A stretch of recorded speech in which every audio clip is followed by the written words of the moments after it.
All right. According to the crowd. All right. So we're officially doing the MLO Net Hangout Success Series, we call them. I'm going to try to find myself on my own dang personal profile and share it back over to the MLO Net group. There we go. I found it. It's in the group. There we go. So today I want to introduce an LO who I think has really inspired me personally, because I do a lot of these things. I do MLO Net. I do a lot of connecting and a lot of helping all over the country. And I don't always see the people that I've connected with, or people that have watched videos that we've made, or read things we've written or what have you. And every once in a while, somebody comes out of the woodwork and says, man, like, I got involved with this community that you were kind of helping run, or I watched some videos that you were part of, and I did some things, and man, they really worked. And, when I started making this connection with Jon a couple of years ago, I realized he had come into the industry less than 5 years ago. It didn't have a lot of roadmaps, and he actually started following Mortgage Loan Officer Network about the time that we created it and started putting content in it. So it was kind of a cool story in that we had a vision to try to help LOs, and a lot of the LOs we helped, took little pieces here and there, but I think Jon actually followed every word we said and did almost all the good things that the guests we brought in said to do. I don't think it was all TJ and I, a little bit of it was, but yeah, I was fine. Take the good from the things that you like and then make it your own and just do something.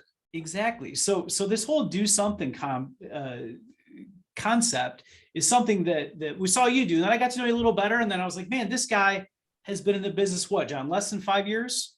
I think I just finished my 5th year. So I'm starting year 6 now. Starting year 6, year to date, you're over 100 units. You have a massive team.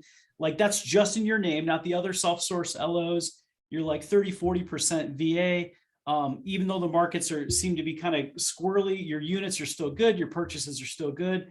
And you recently hired me to come down and do some teaching and training in your office. And I went out and did some social events with you. Everybody knows you. Everybody in your area knows you. All the realtors know you. All the people know you. And you put this all together in less than 4 or 5 years. So that's the story I want to hear. Just talk a little bit about how you came into the industry and how you got to where you're at for 2 or 3 minutes. And then I'm going to let TJ ask some tough questions.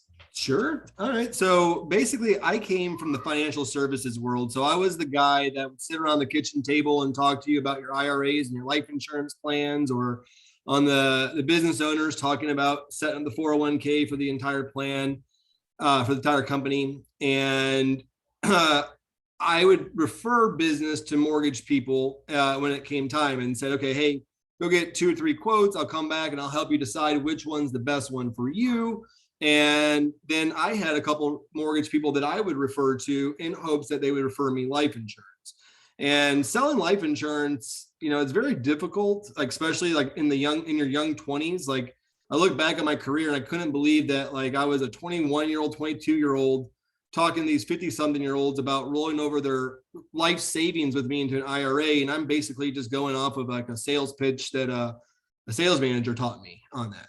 But then, so everything I always had, in December, anytime that I didn't know something, is always a slower month in financial services. So I would learn something, go take a new test, a Series 7 or 66, or I got my mortgage loan originator license because I got frustrated when I would look at those 2 or 3 quotes and I had no idea what those fees were and how they could vary so wildly from one company to the other.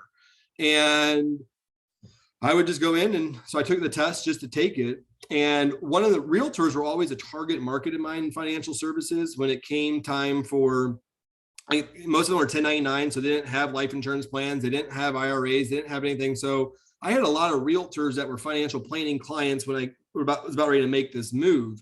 And silly me, I thought, why would anyone get into mortgages? Because you only buy a house once, or maybe twice. This is silly. I had such a small mind when it came to mortgages, and I wanted to go hang my license with a broker owner on the wholesale side. So I was an LO on the broker owner side. Because like the idea was, hey, John, you go bird dog, you know everybody, go out there, get the applications, we'll get it closed for you, and we'll split everything 50-50.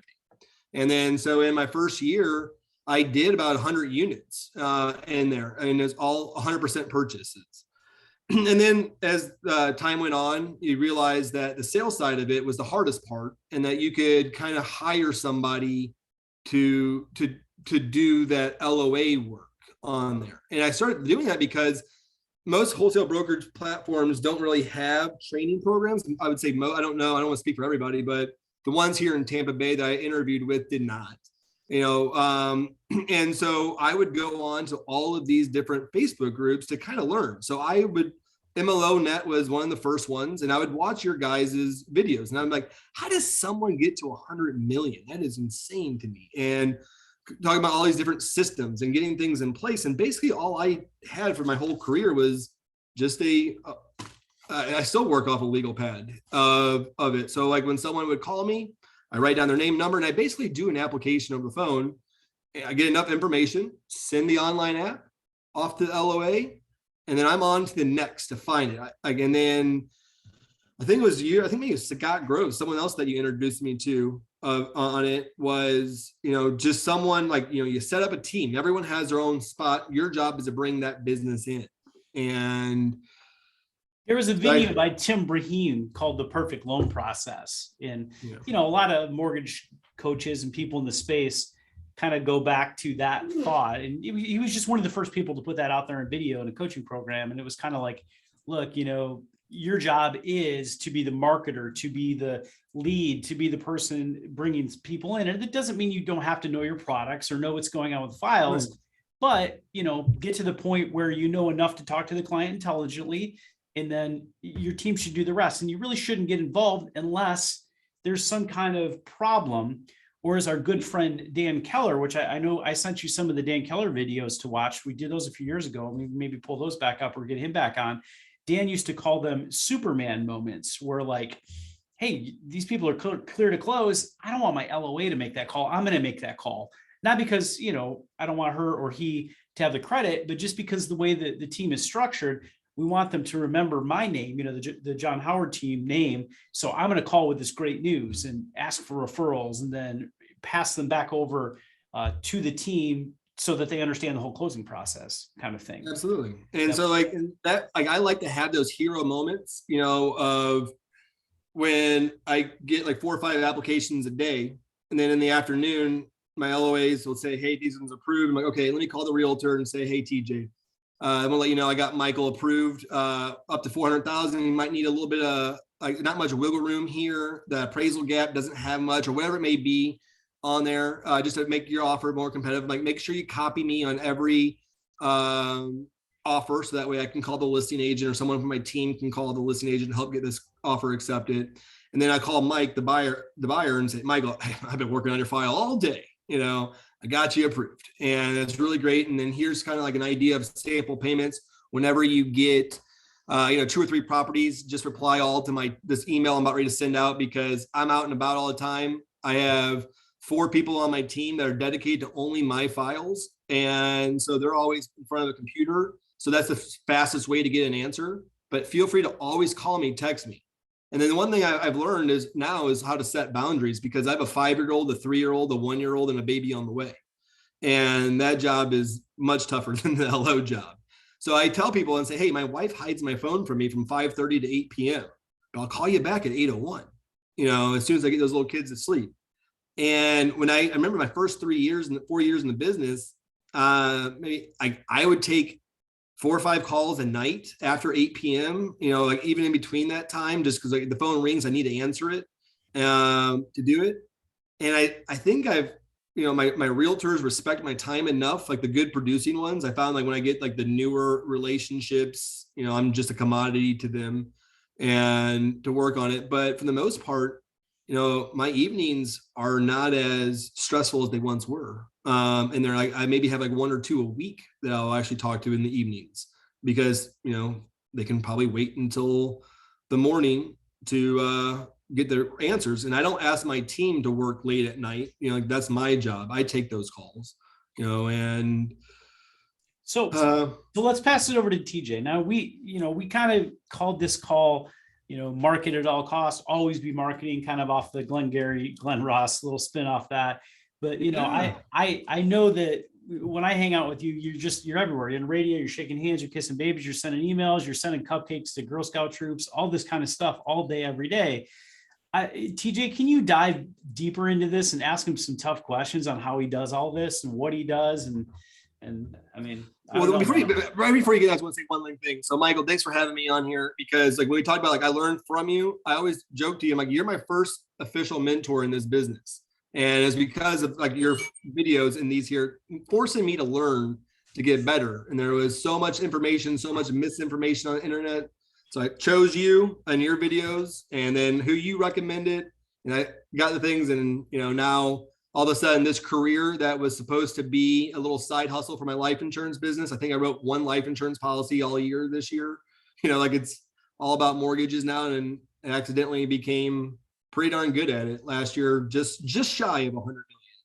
So hopefully this year I can step it up and get there, but appreciate it. All right, TJ, hit me with the hard questions. I don't have any, man. Like I said, you've made it easy, right? At this point. Yeah, but Fish, think about this. Everything John's saying, what does this remind you of? It's something that Pasquarella has said time and time and time again, right?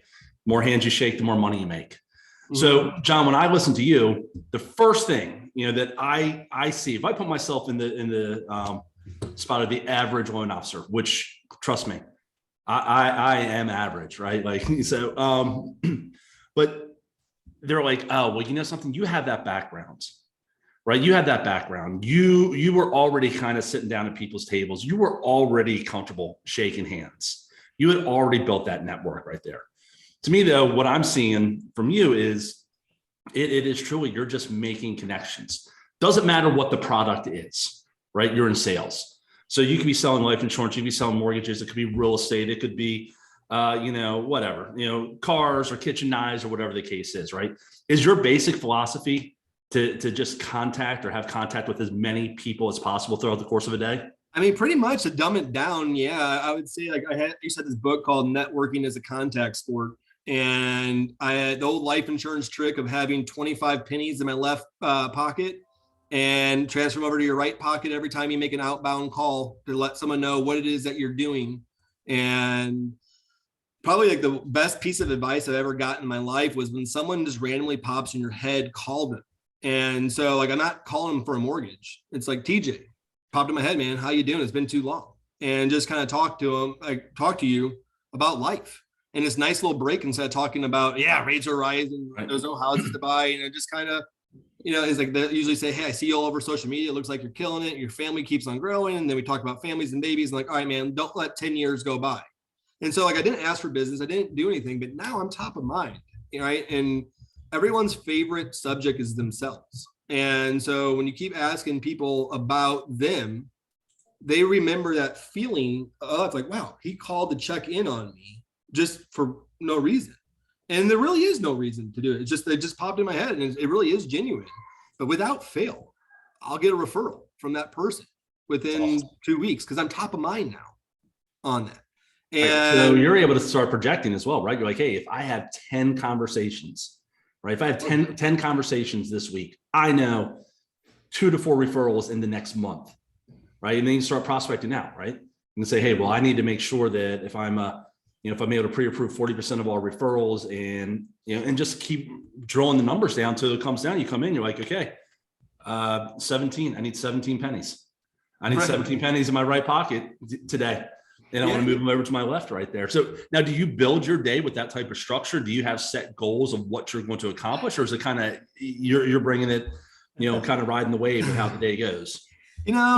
He's a lot like me, I think. John and I know each other well enough. In my ideal version of myself, I do have a structure. Like, I thought this call was tomorrow, but I got confused with the VMA meetup tomorrow. And so I was like, oh, shoot, I'm coming back from vacation today.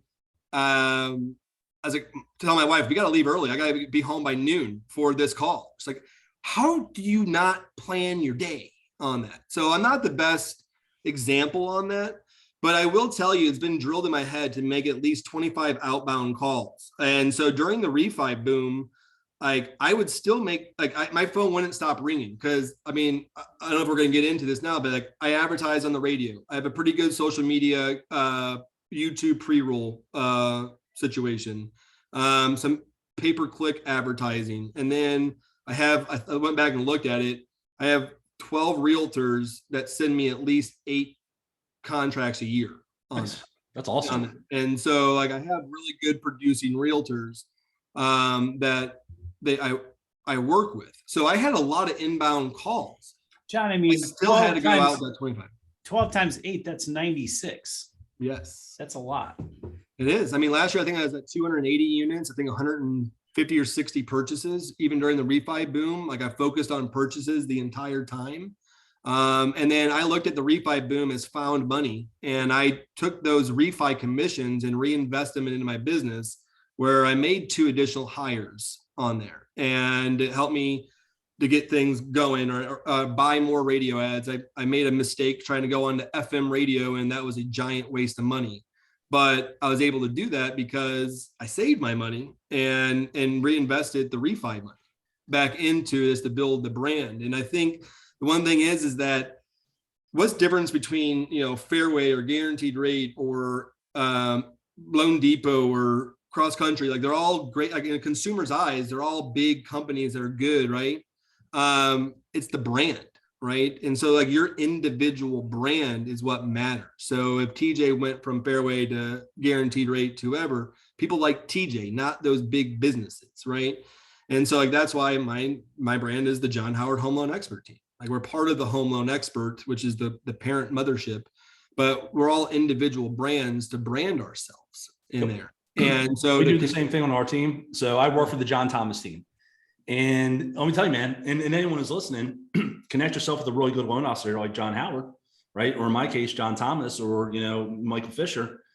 My business grew exponentially by swallowing my pride, right? Checking my ego at the door and being a member of the John Thomas team and building that brand out. Like I joined an established brand and we've been able to go ahead and expand. So I agree with you 100%. It's not, when I call an agent, I'm not saying, hey, it's TJ Barker from Primary Residential, right? Hey, it's TJ Barker from the John Thomas team type of thing. And just having that little bit of that brand behind you really does help build that notoriety. But here's the really cool thing. John, you can build a brand on your own, right? You don't have to go and get yourself established. It's an act as if mentality, especially in the beginning. You get enough social media out there, get enough Facebook and Instagram ads, a few TikTok ads, right? Just advertising your brand locally. All of a sudden, everybody knows you. Yeah. So now that they have that impression that the brand's there, right? Like I haven't got myself on TikTok just because I just don't want to get myself on there, but I know it's very, very fruitful in there, but I don't want to be everywhere, right? I want to be local famous here in my market in Tampa Bay, Florida, and, and work with the great agents in Tampa Bay. And then, and really build that brand. So like amongst realtors, right? Like I pound my chest on my 100% close ratio on all my pre-approval letters. Like, I'm sorry, I'm not one of those people that just writes a letter and hopes for the best. Like I need every piece of document. It's part of that perfect process. Like if you want to go get a letter, call Rocket, like I didn't want to do that, right? Yeah. I want to make sure that it's actually a deal on here on that. And then like I got like closing quickly. So like during this crazy market where you're over ask and bid, like we had a 21-day closing guarantee, now it's a 10-day closing guarantee, but it's all marketing, right? It's 10 business days. So it's still 20 days. Right? And we got to have all your stuff up front. Like there's some things out there, but I can go out there and say, I have a 10-day closing guarantee out there. We close fast. Check my Google reviews. Like it's important to ask for those Google reviews on anything. And just like then I incentivize one of my LOAs and my processor, every 2 Google reviews you get, I'll Uber Eats you lunch on there. And just to make sure that like, it's like the total team buy-in.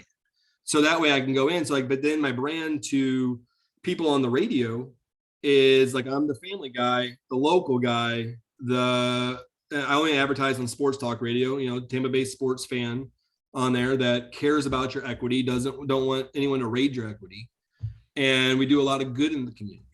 And so it's like, we're trying to do like this, take really good care of this brand. And then, as you guys all know, you're only as good as your last deal, right? to those realtors. So you got to make sure you always constantly perform and over communicate on that. And then, so like, I'm unapologetically a marketer. Like, I have 13 home loan expert shirts that I wear. I wear a t-shirt, a ball cap, and jeans every day. And I always thought that when I went into mortgages, I would have to suit it up and, you know, and be really well dressed. Well, it's too hot in Tampa, right? And what blows my mind is like when you did all these I did all these life insurance sales around the kitchen table. It took 2 or 3 meetings face to face, driving 45 minutes one way to write a $30 a month term policy. Well, here's like half the time I don't even see my clients face to face, or more than half, like 99% of the time. It's just all over the phone. So it's like, why do you have to dress on it? But when I'm walking around town, you know, I have these shirts. I give these shirts away to every closing. So it's fun seeing people wear that shirt. I'm like, hey, how'd you get that shirt?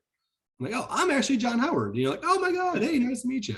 That's the AJ Nashville strategy right there. Yeah. So the Alex Jimenez strategy. So one of the things that you said here, and again, these aren't tough questions by any means, but it's just pulling out points from the story that you're telling here is right now, especially in this market where some LOs are struggling, right? A lot of LOs are struggling. Folks that were so refi heavy weren't prepared for this market, regardless of how many times Fish posted in MLO net. The horror stories, what those of us that, you know, were in the business in 7 and 8 and 9 went through, right? But you're growing your market share today, Yes. right? So you're growing your market share. And I spoke to one of my clients, Tammy Cranage, up in Connecticut. We were talking, and she's a core person. Right? She's all about the core, your daily structure, make your 40 phone calls, do, you know, on Monday, do this on Tuesday, do this on Wednesday. You know, we were chatting a little bit, and, you know, I was like, you know, year over year business. She's like, no, she's like, I am growing.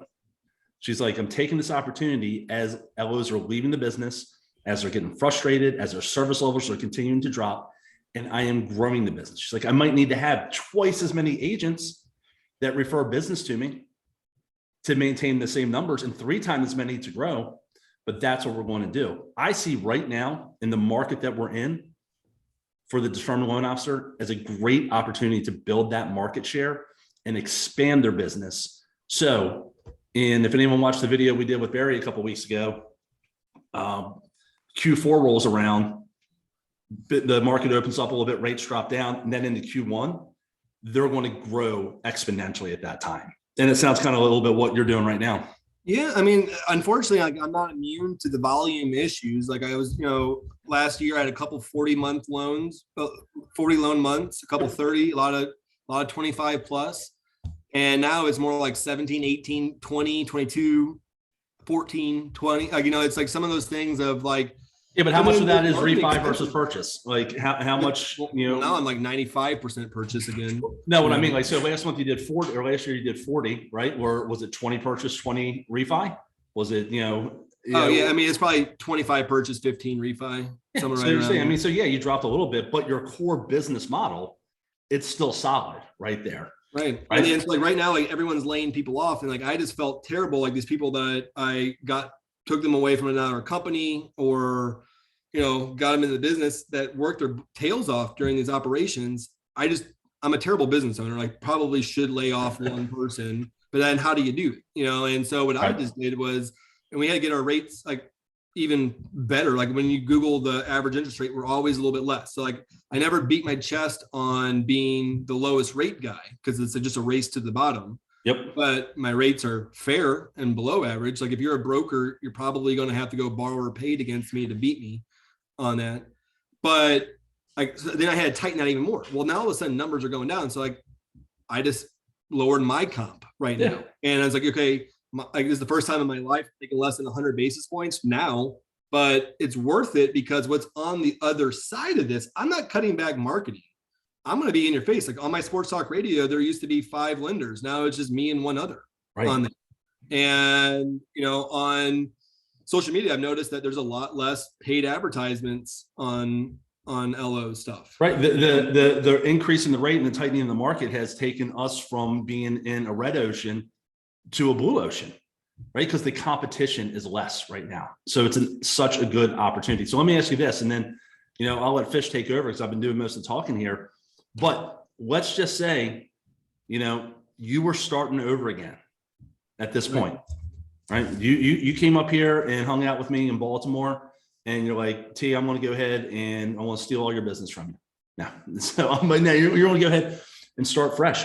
Like, what are you doing? How are you going about doing that? Are you getting a list of names? You're making phone calls? You're going to happy hours? You're attending open houses? You're going on the radio? Like, what's your approach? So I built my business through happy hours. So there's a Facebook group, Tampa Real Estate Connection, TREC. Me and a buddy started it. And it was basically just like I get a title company, a homeowner's insurance company, inspector. We all throw $200 in. I go to a couple buddies that own bars and say, hey, I'm going to bring 30 to 40 realtors that I just want to give them 2 free drinks. And could you give us some free appetizers on there? They say, sure. And then I'm like, all realtors love to do is drink. So I'm sure they'll buy more than those 2 drinks on there. And I would get, before this pre-COVID, I would get 35 to 40 agents there and hosting it. And it really only cost like $200 a pop. And then without fail, I'd always get at least one deal there. Right. And then the money's in the follow-up of, hey, great, TJ, thanks for coming to my happy hour. Love to come sip a coffee, let's go lunch, beer, whatever you got going on. Otherwise, I'll see you at the next one. And then my follow-up could always be better. I probably should do that, a couple times that week and the next week. But once you tell me no twice or 3 times, F you. Like, there's enough out there. I'll find some others. But I probably should, like, now starting over, I'd be much better with the CRM, because I just, after doing all this volume and all this, like, I just started really database management like 3 months ago on there, and then getting some on that. So my thought process is always just to replace more leads in there.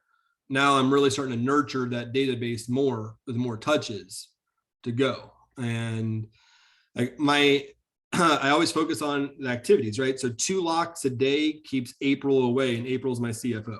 And so as long as I get, and there's going to be some fallout in there. So I just got to get 2 locks. Where am I getting my 2 locks? I got these pre-approvals. All right, I'm going to reach out to the pre-approvals. It's been a while, because nothing's more frustrating than going calling your pre-approval list and they find out they already bought a house.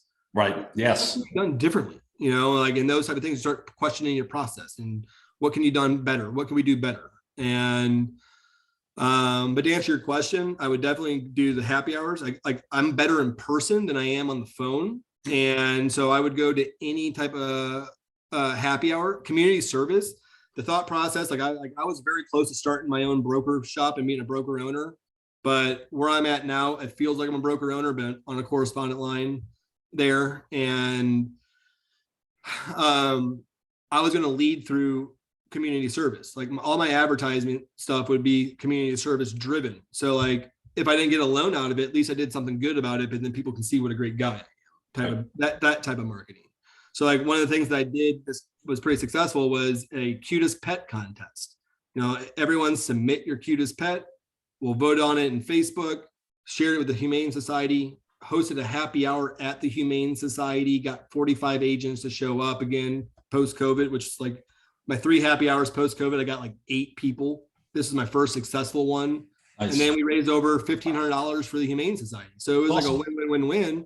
And now I got 2 realtors from that I've done 4 deals in the last 3 months with 2 realtors that was a cold outreach on LinkedIn, inviting them to our Yappy Hour. Yappy Hour. I love it. And then that coincided with— You better trademark that, because Fish knows that some way I'm going to wind up selling that to somebody, right? I'll find a way to sell that as a package. There's going to be— But then I'm going to toot on Fisher's horn a little bit here with VMA Group. That has been the best marketing for me while doing a lot of good, right? Yep. So while I did that Yappy Hour, I would call you and say, hey, TJ, I don't know if you saw, I got this Yappy Hour on Wednesday, free drinks at the Humane Society. There's going to be some adoptable puppies there. Don't worry if you get drunk, you can't bring one home. You have to come back the next day, so you're safe. Come out and pet the puppies, meet some other realtors, and so on. But if you can't make that, I'm flying this guy down who runs the Veteran Mortgage Advisors, why I'm so good at VA loans. And we're going to host this excellent 2-hour training at a really trendy co-work space called the Hyde House here in Tampa. If you have to choose one or the other, definitely choose the VA course, because, in this crazy market, I've gotten 30 VA purchases closed and beating out cash offers. And I would love to show you how I'm doing that.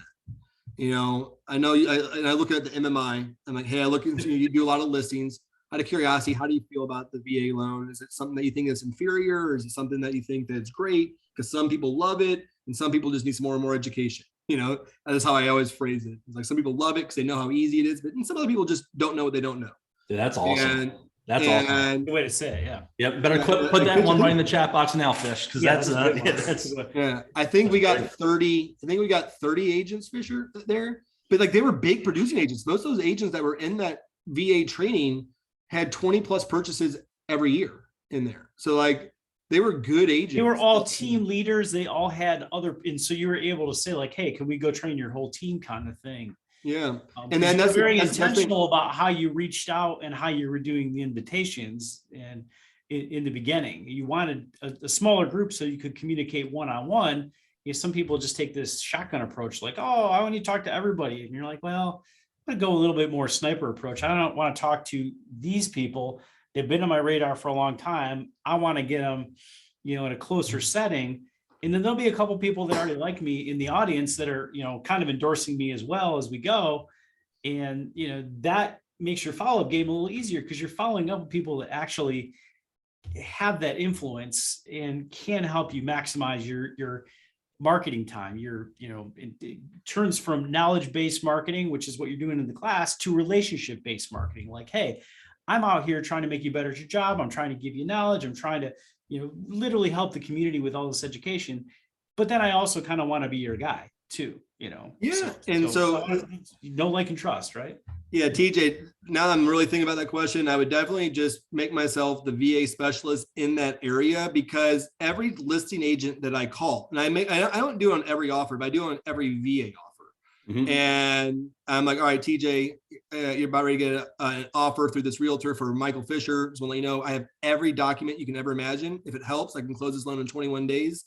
How do you feel about a VA loan? If we were the best price offer, so I want to make sure, because there's a lot of misinformation out there. Some people love the VA loan. Some people just, need a little bit more education on it. Where do you stand on it? And then next thing you know, my conversation might be 5 or 10 minutes on there.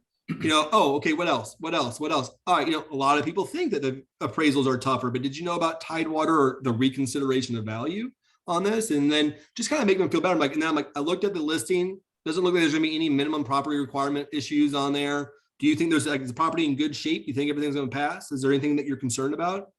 I think it needs better appliances. Well, as long as you have an appliance, you're fine. Like, why would that be something that you thought? It's amazing what people think. Well, my seller has to pay for the termite inspection. Well, not anymore. Anyway, so then whether they get accepted or not, I follow up the next day. TJ, it's Jon Howard. Hey, congratulations on getting under contract. I wish you would have chosen our offer. If it doesn't close, just know I can pick this thing up and I can close it in 2 weeks if we need to. But how did you like the way I present that offer for my buyer? And things like this. Like, I would love to either sit down with you and just explain some more things about the VA. Or do you have a sales training on once a month, once a week? I would love to come in. I got a presentation. I can make it as quick as 30 minutes. It can be as long as 2 hours. I think an hour is probably the best. And I'm told I bring the best food, so how do you feel about that? Yeah, and then every opportunity that you have to talk to somebody, and this is what I was getting at when I started the call and even naming the call, like, always be marketing. I mean, you're taking every conversation that you have and turning it into part of your brand. Like, this is who we are. This is what we do. You're going to run into us. We're really passionate about this. We're really good at this. Yeah, you didn't take that offer, but, don't you wish you had a lender that was this thorough, that was, working with all the vets that came your way? We'd love to come teach you guys how to make this work. It's what we do. It's what we're passionate about. I love it, dude. But it goes back to what we said earlier on. It's the more hands you shake, the more money you make, right? That's the concept. Whether it's intentional or not, it's the more hands you shake, the more money you make.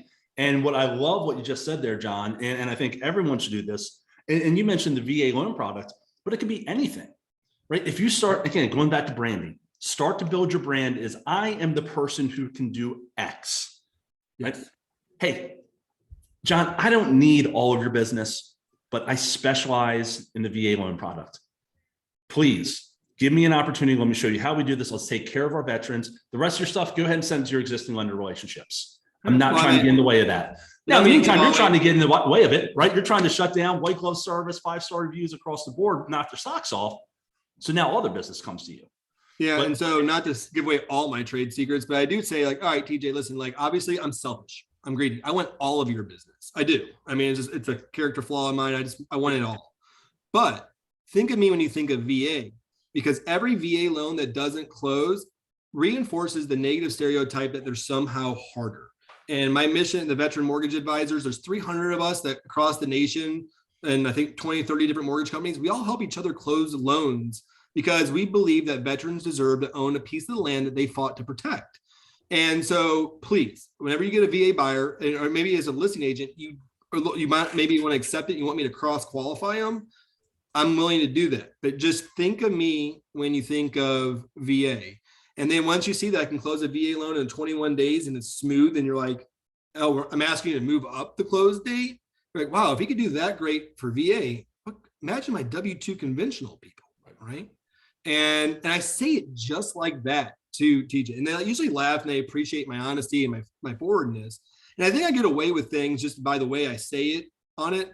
Like I always ask for the business. Like my old sales manager in life insurance said, John, the reason why people like you so much is because you never ask them to buy. You're a professional conversationalist, right? And for whatever reason, I was always terrified for the ask. And once I got out of that, was like, listen, like I think maybe having a kid really changed my trajectory because it's like, I got to feed this kid somehow, you know, and like your friendship's not paying me, right? So like, but if I do that loan or write that policy or roll over that IRA, I got money for my kid. So then I always joke, like next time I got to go up to my next level in business, I'll just have another kid. Now, you know, I got 4 kids now and coming.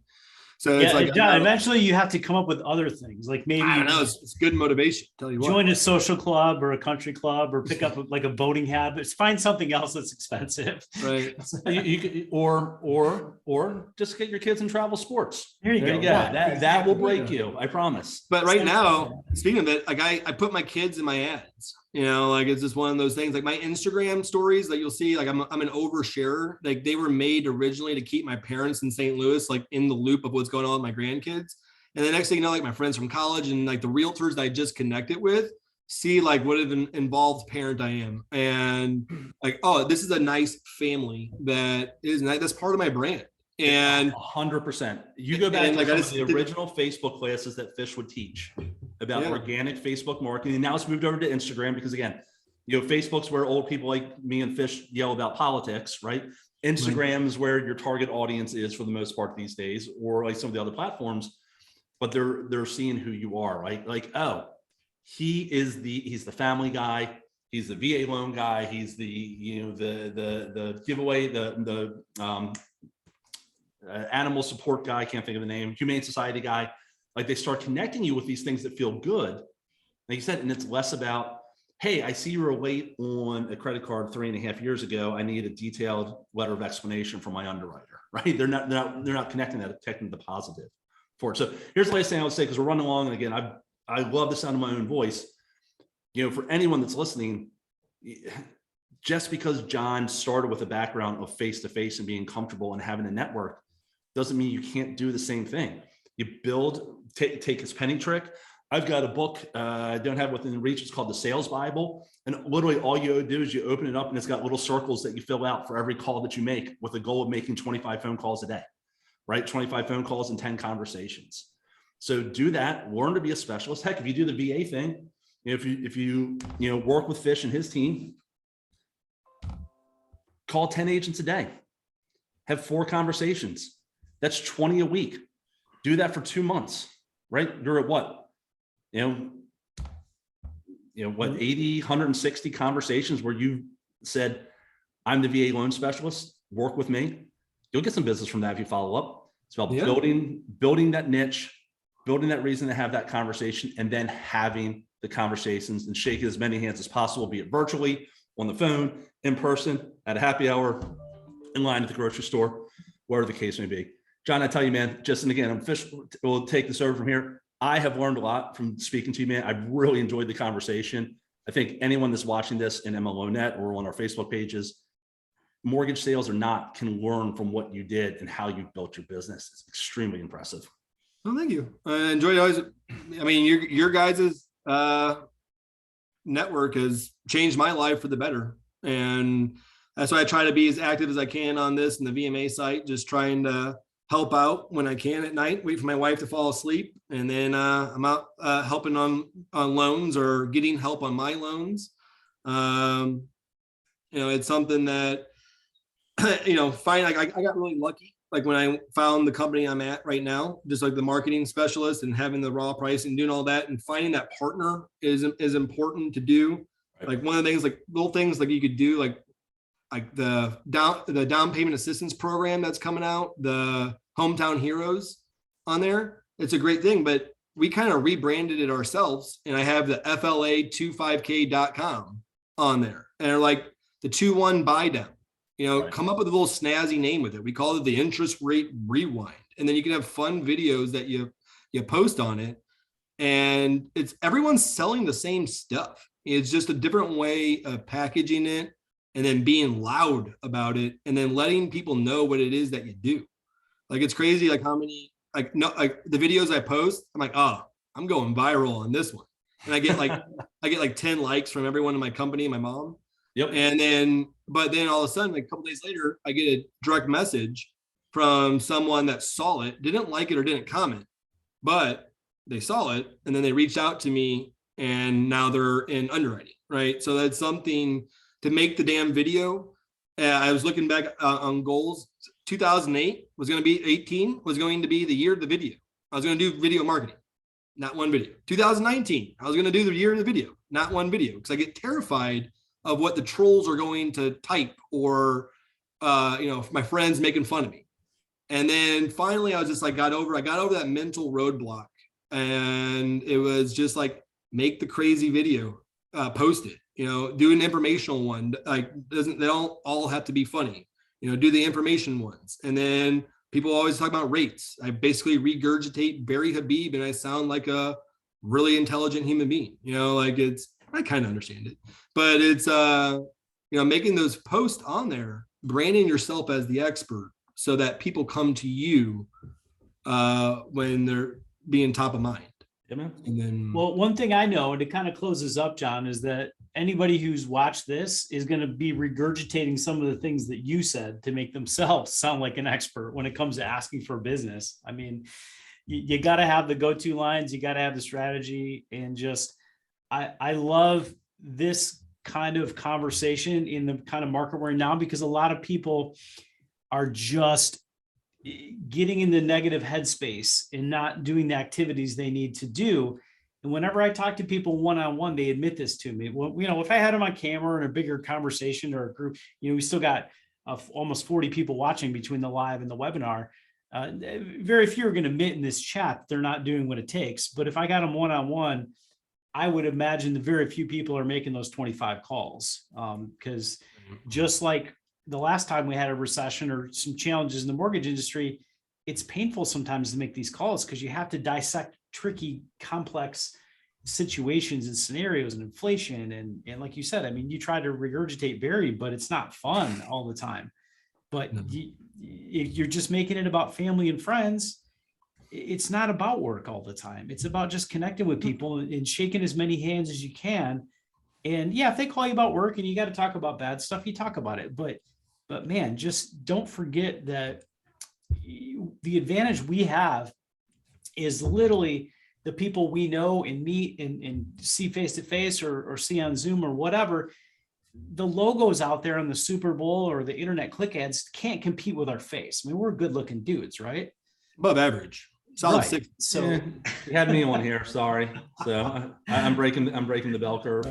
So anyways, that's all we got. I appreciate all your contributions to MLO Net. I know you've helped a lot of people one-on-one, John, and the inspiration you gave to us today. I'll get you a copy to replay, play back for your team and your company. Well, I got one little challenge I was going to do. I was going to start today for us here. Throw it out there. I got to get back on the Peloton. So I was like, well, what I'm going to do it is like, while I'm riding the Peloton, I'm going to watch at least one video of the VMA each time. And then that way I have something to talk about that day, like on like some VA myth or some type of content on there. So I'm going to ride the Peloton while I'm watching the VMA stuff. So that way, that is something I'm going to talk about on my 25 dimes. dials on there. So I'm going to try to do 25 dials a day, Monday through Friday for the rest of July. And then I'm going to pick one realtor each week, and I'm going to let them choose whatever school, hospital, fire department, or police department drop off pizzas. And you're going to have the little photo opportunity. You know, who do you know that needs the hometown hero thing? That's what I'm going to push.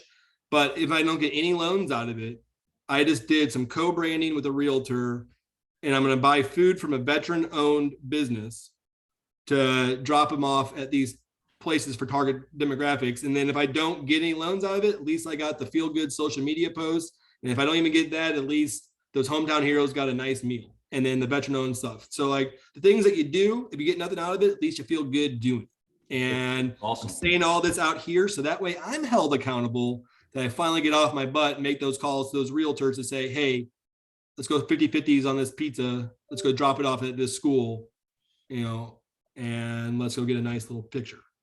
So Take it, man. It's great stuff. Well, we're gonna hold you Yeah, accountable that- now. We'll be checking back. Yeah, we want to check in. Fish, don't worry, Good. Fish will stalk you on Facebook looking for the Right. posts, and he will absolutely share them in MLO net. I guarantee that. So, all right, August 1st, check. We'll see how many pizzas I bought.